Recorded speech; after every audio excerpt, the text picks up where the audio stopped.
Hello everyone. आज हम exercise 4.2 के क्वेश्चन नंबर 3 से आगे स्टार्ट करेंगे। 6 क्वेश्चन है टोटल इसमें। पहले 2 क्वेश्चन हम कर चुके हैं। थर्ड क्वेश्चन से हमारे पास वर्ड प्रॉब्लम शुरू है। तो पहले थर्ड क्वेश्चन को देखते हैं। द्विघात समीकरण बनाएंगे, उसको हल करेंगे। और अब तक हल करने के लिए हमने एक ही मेथड यूज किया है, गुणनखंड विधि, जो हम 2.2 में यूज भी करते आ रहे थे। तो क्वेश्चन नंबर 3 क्या है हमारे पास कि ऐसी 2 संख्याएं ज्ञात करें जिनका अगर आप जोड़ करें तो 27 हो और उनका जो गुणनफल है वो 182 हो। 2 शर्तें हैं। हम चाहें तो 2 चर राशि भी ले सकते हैं कि 2 संख्याएं हैं, एक को x एक को y मान लें, तो उनका जोड़ हमारे पास 27 है। तो x प्लस वाई बराबर है 27 और x गुना y बराबर है 182। आप ऐसे भी कर सकते हैं। नहीं तो एक और तरीका भी है कि आप ये सोचें कि यदि आपके पास 2 संख्याओं का योग 27 है और मान लीजिए आपके पास जो पहली संख्या है वो 12 है। मान लीजिए 2 संख्याओं का जोड़ 27 है, उसमें से एक संख्या 12 है। तो कोई आपसे पूछे बताएं दूसरी संख्या क्या होगी। 2 संख्याओं का जोड़ 27 है, एक संख्या 12 है, तो दूसरी क्या होगी। आप 27 में से 12 घटा देंगे और दूसरी संख्या 15 हो जाएगी। अगर पहली संख्या हमारे पास 10 है तो दूसरी क्या हो जाएगी, 27 में से 10 घटा दें तो हमारे पास 17 आ जाएगा। तो 2 संख्याओं का जोड़ यदि आपको दे रखा है, एक संख्या है आपके पास तो दूसरी आप निकाल सकते हैं उसमें से घटाकर। अब हम ऐसे करने वाले हैं कि 2 संख्याओं का योग 27 है। मैं मान लूंगा पहली संख्या x है, तो दूसरी संख्या क्या आएगी, 27 में से x को घटा दें, यानी कि 27 माइनस x माइनस 27 नहीं करना। आप चेक कर लें, इन दोनों को प्लस करेंगे तो x से x कट जाएगा तो जोड़ 27 आएगा। तो इस क्वेश्चन को आप कैसे शुरू करें। माना पहली संख्या बराबर x, तो दूसरी संख्या क्या आ जाएगी, क्योंकि दोनों संख्याओं का जोड़ 27 है। एक संख्या x है, जैसे एक संख्या 12 थी तो दूसरी क्या आएगी, 27 माइनस 12 यानी कि 15। एक संख्या x है तो दूसरी क्या आएगी, 27 माइनस x। अगर आपको ऐसे पसंद नहीं आया तो आप ऐसे कर सकते हैं कि मान लीजिए पहली संख्या x है, दूसरी संख्या y है। पहली शर्त के अनुसार दोनों का जोड़ कितना है, x प्लस वाई कितना है, 27। तो यहां से y का मान कैसे आएगा, प्लस का x, वहां जाकर क्या हो जाएगा, माइनस का x। तो पहली संख्या x है तो दूसरी संख्या y कितनी आ जाएगी, 27 माइनस x। बात वही है, आप x y मान के भी कर सकते हैं और एक चर राशि से भी आप क्वेश्चन कर सकते हैं। तो मैंने एक चर राशि ले ली कि 2 संख्याओं का जोड़ 27 है, पहली संख्या x है तो दूसरी क्या हो जाएगी, 27 माइनस x। अब अगली शर्त पे आते हैं, इन दोनों का गुणनफल, दोनों की गुणा कर दें। इन दोनों की गुणा करें तो किसके बराबर आएगा, 182। तो यहां लिख देंगे प्रश्नानुसार इन दोनों का गुणनफल x, और इसके साथ गुना करेंगे तो ब्रैकेट मेंटेन कर देंगे। 27 माइनस x किसके बराबर आएगा, 182 के। तो गुना कर दें, x को 27 से गुना कर देंगे तो क्या आएगा, 27x, ये प्लस ये माइनस तो माइनस, x को x से गुना किया तो क्या आएगा, x स्क्वायर, और बराबर क्या आएगा, 182। अब द्विघात समीकरण कर लेंगे, इसको आप इस साइड ले आए। उसके बजाय ऐसे करें कि x के वाली जो रकम है वो माइनस की है, इसको प्लस की बनाते हैं। तो 182 को लेफ्ट साइड में लाने के बजाय इन दोनों को उठा के राइट साइड में ले जाएं, तो यहां पे क्या बच जाएगा, 0 बराबर ये 182 ऐसे का ऐसे, ये प्लस का 27x यहां जाकर माइनस का 27x, और माइनस का x स्क्वायर वहां जाकर प्लस का x स्क्वायर। अब इसको इधर लिख दें, 0 को इधर लिख दें, और इसको भी ठीक कर दें, पहले x स्क्वायर वाला, फिर x वाला, फिर नंबर। तो ये द्विघात समीकरण तैयार हो गया। पहले आ गया x स्क्वायर, फिर ये आ गया माइनस 27x, और फिर ये आ गया, ये प्लस का है, प्लस 182 बराबर 0। तो ये आपके पास तैयार हो गया द्विघात समीकरण। लेकिन अब आपको हल भी करना है। वो कह रहा है कि वो संख्याएं ज्ञात करें, यानी x का मान निकालेंगे तभी तो संख्या आएगी। तो इसको हल करते हैं। अब तक हल करने की हमारे पास एक ही विधि है, गुणनखंड विधि। तो हम ये सोचते हैं कि मेरे पास गुणा करने के बाद कितना मिलना चाहिए, 182 प्लस, और यहाँ पे 182 एकम 182, और जोड़ कितना मिलना चाहिए मुझे, -27। अब दो नंबरों की गुणा 182 चाहिए, प्लस का चाहिए। तो मैंने आपको पहले ही बताया था कि दो नंबर की गुणा प्लस कब आएगी, या तो दोनों नंबर प्लस के हो जाएं तो प्लस की आएगी, या दोनों माइनस के हो जाएं तो उनकी गुणा प्लस की आएगी। अब गुणा करने के बाद 182 चाहिए, या तो आप वैसे ही सोच के देख लें, और वैसे ही सोचेंगे तो 14 और 13 इन दोनों की गुणा करेंगे तो 182 आ जाएगा, इन दोनों को जोड़ेंगे तो 27 आ जाएगा। लेकिन -27 चाहिए तो दोनों माइनस के कर देना। नहीं समझ में आ रहा तो मैंने एक तरीका और सिखाया था कि आप 182 के बनाए अभाज्य गुणनखंड। 2 से भाग हुआ, 2 × 18, 2 एकम 2, और 13 सतह 91 होता है, तो 7 से भाग हुआ 13 और 13 एकम 13, तो 182 बराबर हो गया 2 × 7 × 13। अब यहां से अगर आप 13 सतह 91 करें, 91 और 2 93, हमें तो ये 27 चाहिए। तो यहां से दिख रहा है कि 7 दूनी क्या होता है, 14 × 13, तो 14 × 13 182 बन रहा है, और इनका जोड़ +27 है, लेकिन मुझे चाहिए -27, तो मैंने दोनों ही माइनस के कर दिए। क्योंकि गुना प्लस कब आएगी, या दोनों प्लस के होंगे या दोनों माइनस के होंगे। दोनों प्लस के होंगे तब तो जोड़ प्लस का आएगा, हमें तो -27 चाहिए तो दोनों माइनस ही करने पड़ेंगे। तो -27x को आप क्या लिखेंगे, -14x -13x। तो यहां लिखते हैं x² -14x -13x, और ये +182 बराबर 0। अब इन दोनों में से कॉमन निकालते हैं। इन दोनों में से कॉमन आ गया x, तो ये रह गया x -x तो बाहर आ गया 14। अब यहां कहा था कि तीसरे नंबर पे अगर माइनस है तो माइनस कॉमन निकालना है, प्लस है तो प्लस करना है। लेकिन जब माइनस कॉमन निकाल लिया तो इन दोनों के निशान पलट देगा, ये प्लस हो जाएगा और ये माइनस। साथ साथ 13 दोनों को भाग भी कर रहा है, तो 13 भी कॉमन आ गया। तो यहां से 13 कॉमन आ गया, माइनस कॉमन आ गया, तो क्या रह गया, सिर्फ x। माइनस कॉमन निकाला तो इस प्लस वाले को माइनस कर देगा, 13 से भाग करो, 13 एकम 13, 5 बच गया 52, 13 चौके 52, और बराबर 0। ये दोनों टुकड़े बराबर आ रहे हैं, यानी कि सवाल ठीक है आपका। तो पहला गुणनखंड क्या आ जाएगा, x -14, और दूसरा क्या आएगा, x -13 बराबर 0। एक बार इसको 0 करते हैं, x -14 बराबर 0, एक बार इसको 0 करते हैं, x -13 बराबर 0। तो यहां से क्या आया मेरे पास, x बराबर 14 और x बराबर 13। x 14 आने का मतलब क्या हुआ, पहली संख्या x थी, तो इसका मतलब हुआ कि जो पहली संख्या है बराबर x, यानी कि वो तो आ गई 14, और दूसरी संख्या यानी कि 27 - x, 27 - 14, वो कितनी आ गई, 13। तो दो संख्याएं आपको मिल गई 14 और 13। आप देख लीजिए दोनों शर्तें पूरी हैं। इन दोनों को जोड़ लें तो 27 आएगा, इन दोनों की गुणा कर दें तो 182 आएगा। अगर x का मान 13 आ गया तो पहली संख्या क्या है, बराबर x यानी कि 13, और दूसरी संख्या क्या है हमारे पास, 27 - x यानी कि 27 - 13 यानी कि 14। तो अब की बार दो संख्याएं क्या आ गई, 13 और 14। यहां भी क्या आई थी, 13 और 14, यानी कि वास्तव में ये दो अलग आंसर नहीं है, एक ही आंसर है। तो लास्ट में आपका आंसर लिख दिया जाएगा कि वो दो संख्याएं जिनका जोड़ 27 और गुणनफल 182 हो, वो दो संख्याएं क्या हैं, 13 और 14। तो ये आपका क्वेश्चन नंबर 3 है कि दो संख्याएं आपको ज्ञात करनी थी, और द्विघात समीकरण की मदद से हमने इसको ज्ञात किया। इसके बाद हम देखते हैं क्वेश्चन नंबर 4। चलिए क्वेश्चन नंबर 4 है हमारे पास कि दो क्रमागत धनात्मक पूर्णांक ज्ञात करें। क्रमागत, इससे पहले जो फर्स्ट एक्सरसाइज थी वहां भी आपको समझाया था, क्रमागत का मतलब लगातार, जैसे 5 और 6, 13 और 14, 10 और 11, यानी उनमें एक का गैप आएगा। तो अगर पहले को x मान लूंगा तो दूसरा उसमें एक जोड़ दें, x + 1, या एक घटा के भी निकाल सकते हैं, x - 1। तो दो क्रमागत धनात्मक पूर्णांक, धनात्मक का मतलब वो प्लस के भी हैं, माइनस का नहीं लेना आपको।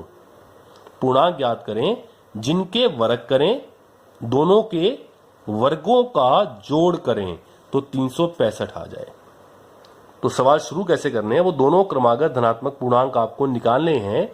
तो मैं शुरू करता हूं, माना पहला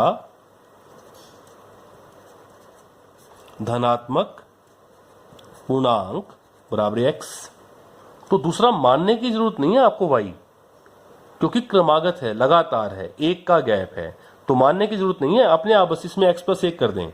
तो जो दूसरा है, दूसरा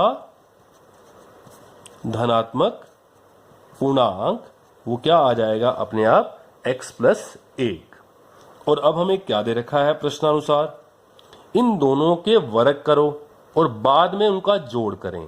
ये नहीं करना कि पहले जोड़ कर दें बाद में वर्ग करें, इनके वर्गों का जोड़ है, वर्गों का। इसका वर्ग करें तो एक्स स्क्वायर प्लस इसका वर्ग करें x प्लस 1 का वर्ग, इसका वर्ग, इसका वर्ग और दोनों का योग कितना है बराबर 365।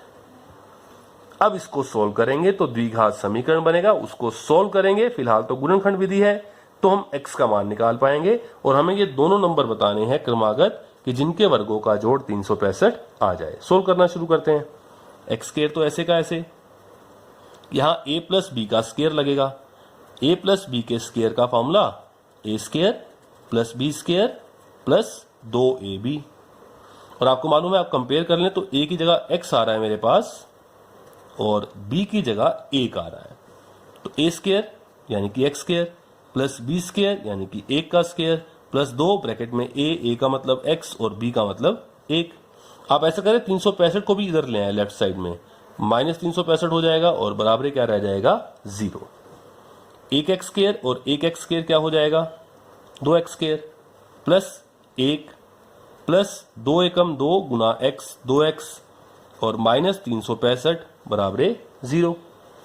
तो ये द्विघात समीकरण तैयार हो गया 2x स्क्वायर, फिर ये x वाला लिखते हैं प्लस 2x प्लस का 1 और माइनस का 365, बड़े रकम माइनस की है तो निशान माइनस का और बड़े में से छोटा घटाएंगे तो 364 बराबर 0। अब ये द्विघात समीकरण तैयार है, लेकिन इसको थोड़ा और छोटा कर सकते हैं कि यहां भी 2 भाग कर रहा है इसको भी और इसको भी। तो लेफ्ट साइड में से मैंने 2 कॉमन निकाल लिया तो क्या बच गया एक्स स्क्वायर, यहां से 2 कॉमन निकाल लिया x माइनस यहां 2 से भाग किया, 2 एकम 2 2 अठे 16 2 दूनी 4 बराबर 0।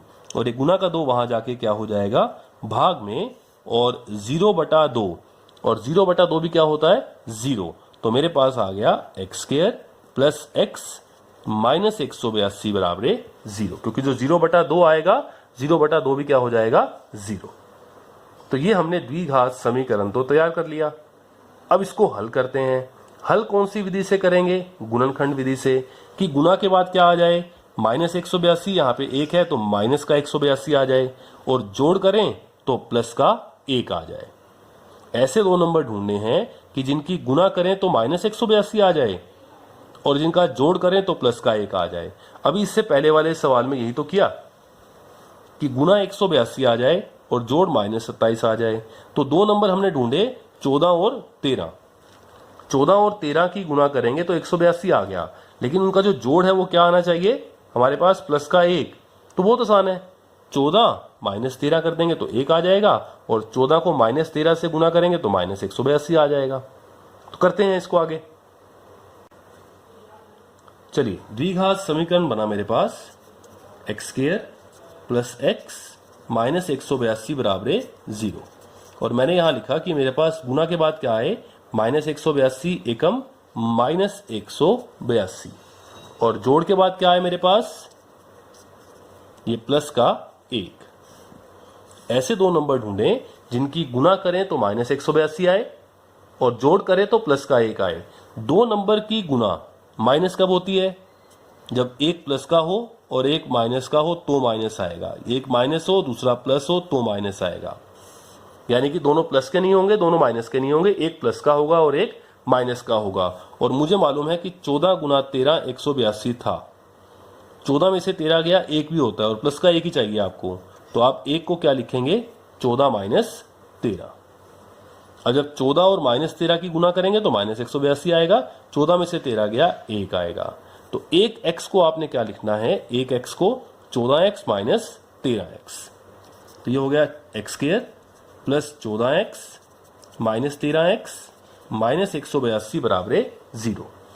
पहले दोनों में से कॉमन निकालते हैं, x कॉमन आ गया, x प्लस 14 रह गया, ये माइनस है तो माइनस कॉमन आएगा, 13 दोनों को भाग करेगा तो 13 भी कॉमन आएगा।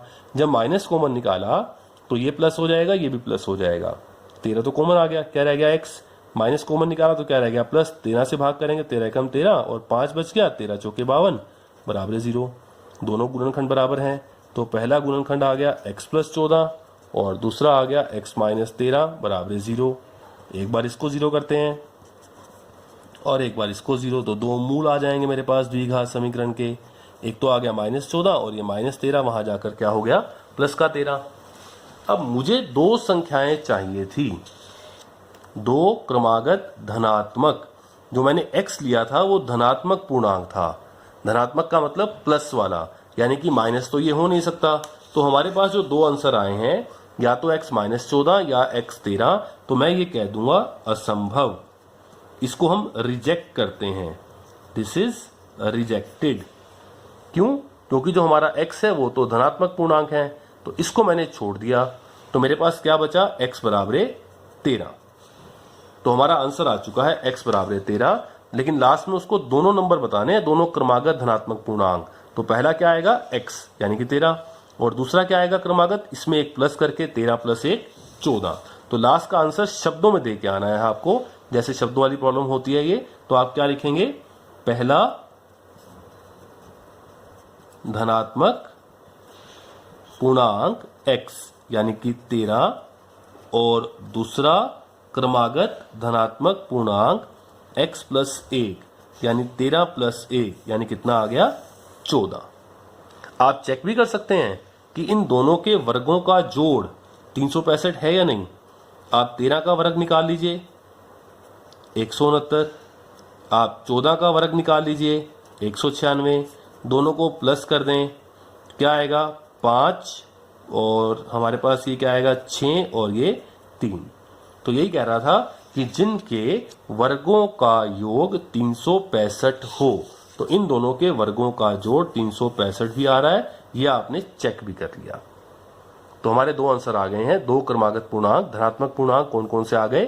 13 और 14, और इनके वर्गों का जोड़ भी कितना हो जाएगा? 365 हो जाएगा। तो ये आपका क्वेश्चन नंबर 4। इसके बाद क्वेश्चन नंबर 5 देखते हैं। चलिए, क्वेश्चन नंबर 5 है, एक समकोण त्रिभुज की ऊंचाई उसके आधार से 7 सेंटीमीटर कम है। एक समकोण त्रिभुज की ऊंचाई इसके आधार से 7 सेंटीमीटर कम है। यदि कर्ण 13 सेंटीमीटर है, कर्ण तो फिक्स है 13 सेंटीमीटर, लेकिन ना तो आपको समकोण त्रिभुज का आधार दिया, ना उसका लंब यानी कि ऊंचाई दे रखी है। लेकिन एक बता रखा है कि जो ऊंचाई है वो आधार से 7 सेंटीमीटर कम है और कर्ण 13 सेंटीमीटर है, तो बाकी दो भुजाएं ज्ञात करें। बाकी दो भुजाओं का मतलब क्या हुआ? एक तो आधार और एक लंब। लंब का मतलब क्या होता है? ऊंचाई। समकोण त्रिभुज में 3 भुजाएं होती है। आपको मालूम होना चाहिए कि समकोण त्रिभुज जिसमें एक कोण 90 डिग्री का हो, जिस त्रिभुज का एक कोण 90 डिग्री का आ जाए, उसे आप क्या कहते हैं? समकोण त्रिभुज। ये जो आपको टेढ़ी भुजा दिखाई दे रही है 90 डिग्री के सामने वाली, ये सबसे बड़ी भुजा होती है, इसे कहते हैं कर्ण। जो नीचे आपको दिखाई दे रहा है इसे हम कह देते हैं आधार, और इसे हम कह देते हैं लंब या फिर ऊंचाई। हाँ, आधार और ऊंचाई को आप चेंज कर सकते हैं। अगर आप चित्र को उस साइड से देख रहे हैं तो ये आधार हो जाएगा, ये लंब हो जाएगा, लेकिन कर्ण हमेशा फिक्स रहता है। तो इस क्वेश्चन में क्या कह रहा है कि कर्ण तो 13 है, जो कर्ण है वो कितना है? 13 सेंटीमीटर। अब ना तो आधार पता ना ऊंचाई पता, यह आपको ज्ञात करनी है, लेकिन एक शर्त है कि जो ऊंचाई है वो आधार से 7 सेंटीमीटर कम है। अब आधार नहीं पता, तो सवाल को हम शुरू कैसे करने वाले हैं? हम ये मानने वाले हैं कि माना आधार बराबर x, और जब सारा कुछ सेंटीमीटर में है तो ये सेंटीमीटर में कह रहा हूं मैं, तो मैं कह दूंगा कि माना आधार बराबर x, तो जो ऊंचाई है ये इससे 7 कम है। 7 कम का मतलब 7 माइनस करना होगा आपको, तो x - 7। तो आधार मैंने x मान लिया, ऊंचाई आधार से 7 कम कर दी तो x - 7, और कर्ण तो मेरे पास 13 है ही है। ऊंचाई आधार से 7 सेंटीमीटर कम है। तो हम सवाल को शुरू कैसे कर रहे हैं? हम आधार मान लेते हैं। माना समकोण त्रिभुज का आधार बराबर x, और ये सेंटीमीटर में ही है, तो लंब या ऊंचाई मानने की जरूरत नहीं है, अपने आप आ जाएगी। क्योंकि जो ऊंचाई है वो आधार से 7 सेंटीमीटर कम है, तो इसमें से 7 कम कर दें। और कर्ण कितना दे रखा है मुझे, वो तो फिक्स है 13 सेंटीमीटर। अब मेरे पास समकोण त्रिभुज में आधार भी है x, ऊंचाई भी है x माइनस 7, कर्ण भी है 13। तो मेरे पास अब एक फॉर्मूला होता है समकोण त्रिभुज का, जिसे हम कहते हैं पाइथागोरस प्रमेय। और पाइथागोरस प्रमेय क्या कहती है हमें कि आधार का वर्ग प्लस लंब का वर्ग बराबरे कर्ण का वर्ग। तो हम यहां लिख देंगे पाइथागोरस प्रमेय से, पाइथागोरस प्रमेय से क्या आता है, आधार का वर्ग प्लस लंब का वर्ग बराबरे कर्ण का वर्ग। आधार क्या है मेरे पास, x का वर्ग प्लस लंब क्या है, x माइनस 7 का वर्ग बराबर कर्ण कितना है, 13 का वर्ग। अब सोल्व कर देंगे जैसे पहले करते हैं, पहले द्विघात समीकरण बना देंगे। यहां पर a माइनस बी के स्क्वायर का आपको फॉर्मूला चाहिए, तो a माइनस बी का स्क्वायर, ये फॉर्मूला आपको पता होना चाहिए, बराबर a square plus B square minus 2ab। आप कंपेयर करेंगे तो a की जगह तो x है और b की जगह देखो माइनस यहां भी है और माइनस यहां भी है, b की जगह 7 है, माइनस 7 नहीं है। तो ये x स्क्वायर तो ऐसे का ऐसे plus a square x square plus b square 7 का स्क्वायर माइनस 2a का मतलब x और b का मतलब 7 बराबर 13 का वर्ग, 13 गुना 13 169। इसको हम इस साइड ले आएंगे लेफ्ट साइड में, 1x स्क्वायर और 1x square 2x square plus 7 का वर्ग 49 माइनस 2 सते 14x, ये प्लस का 169 यहां पर आकर माइनस का 169 और बराबर क्या है 0। अब ये क्या हुआ 2x स्क्वायर, फिर लिखेंगे x वाला माइनस का 14x, ये प्लस का 49 और माइनस का 169। बड़े रकम माइनस की है तो निशान माइनस का, बड़े में से छोटा घटा देंगे तो कितना आएगा 120 बराबर 0।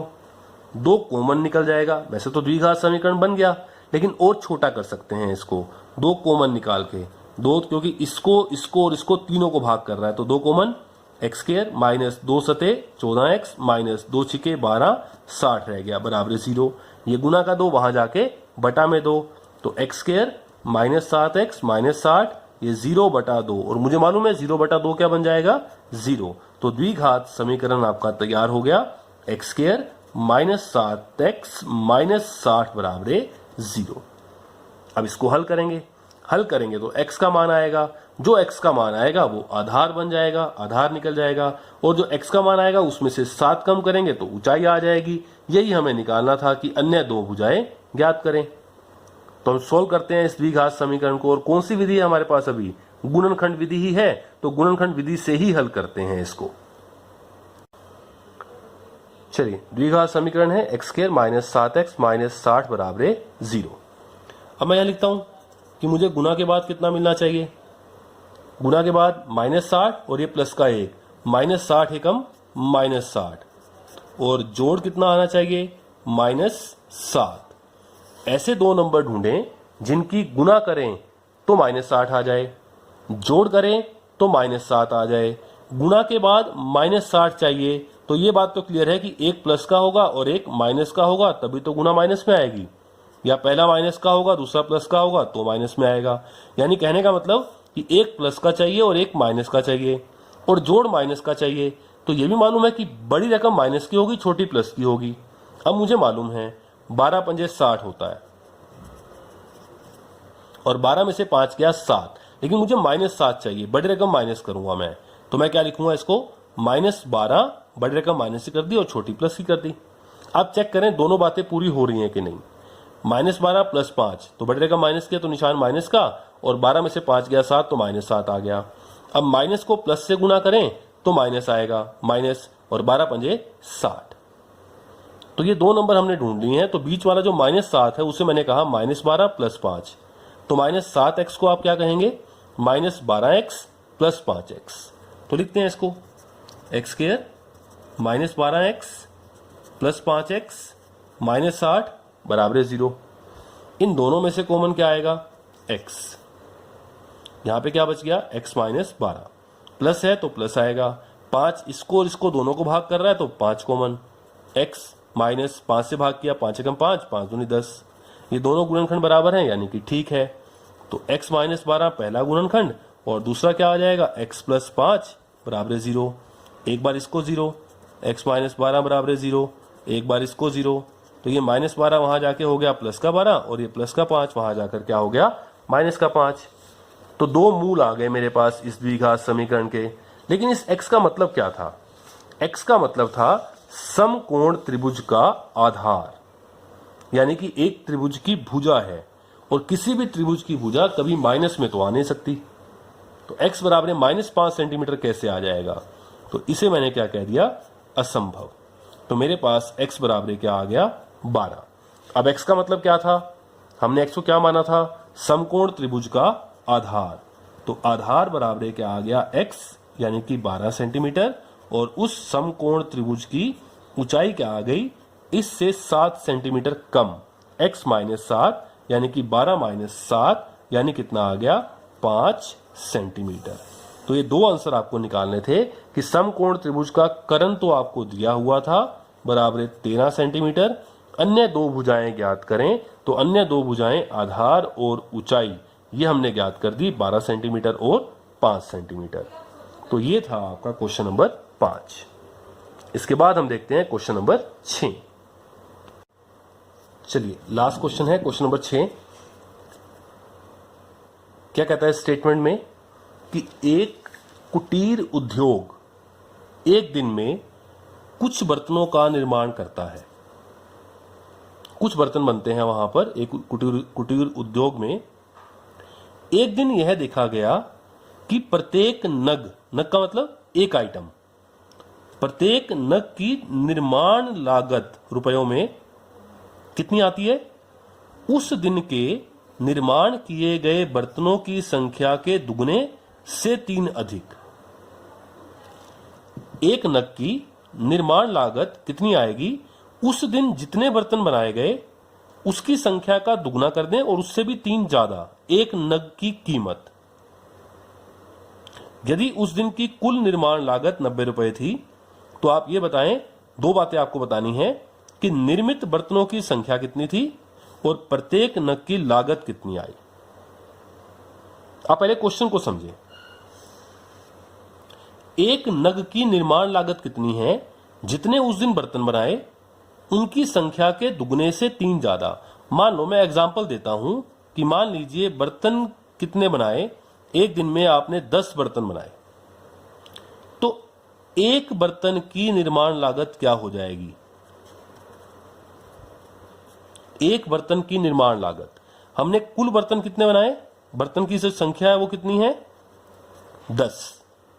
तो एक बर्तन बनाने में कितने रुपए लग गए, जितनी संख्या है उसका दुगना और उससे भी 3 ज्यादा। 10 दूनी 20 और प्लस 3 यानी कि 23 रुपए एक नग की निर्माण लागत। लेकिन कुल कितने बनाए हैं मैंने, 10, एक के लिए कितना खर्चा हुआ, 23 रुपए। तो कुल निर्माण लागत कितनी हो गई, कुल बनाए कितने हैं 10, एक की निर्माण लागत 23, तो 10 गुना 23 यानी कि 230 रुपए टोटल लग गए। ये एग्जाम्पल से बताया। तो मुझे दो चीज निकालनी है कि कितने बर्तन बनाए। अगर मैं ये मान लूं कि उस दिन x बर्तन बनाए, तो एक बर्तन की निर्माण लागत क्या हो जाएगी, उसका दुगना कर दो 2x और उससे 3 अधिक कर दो। तो हमने सवाल को शुरू कहां से करना है, यहां से कि माना उस दिन की निर्माण लागत, निर्मित बर्तनों की संख्या, माना निर्मित बर्तनों की संख्या बराबर x। तो अब ये बताते हैं कि ये जो बर्तन x हैं, इनमें से एक बर्तन बनाने के लिए पैसे कितने लगे, यानी कि एक नग की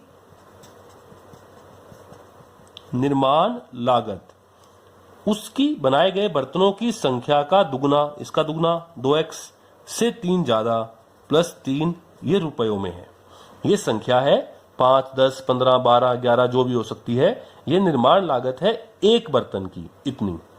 तो आप ये बताएं, उनको बनाने में जो कुल लागत लगी है प्रश्नानुसार वो कितनी है?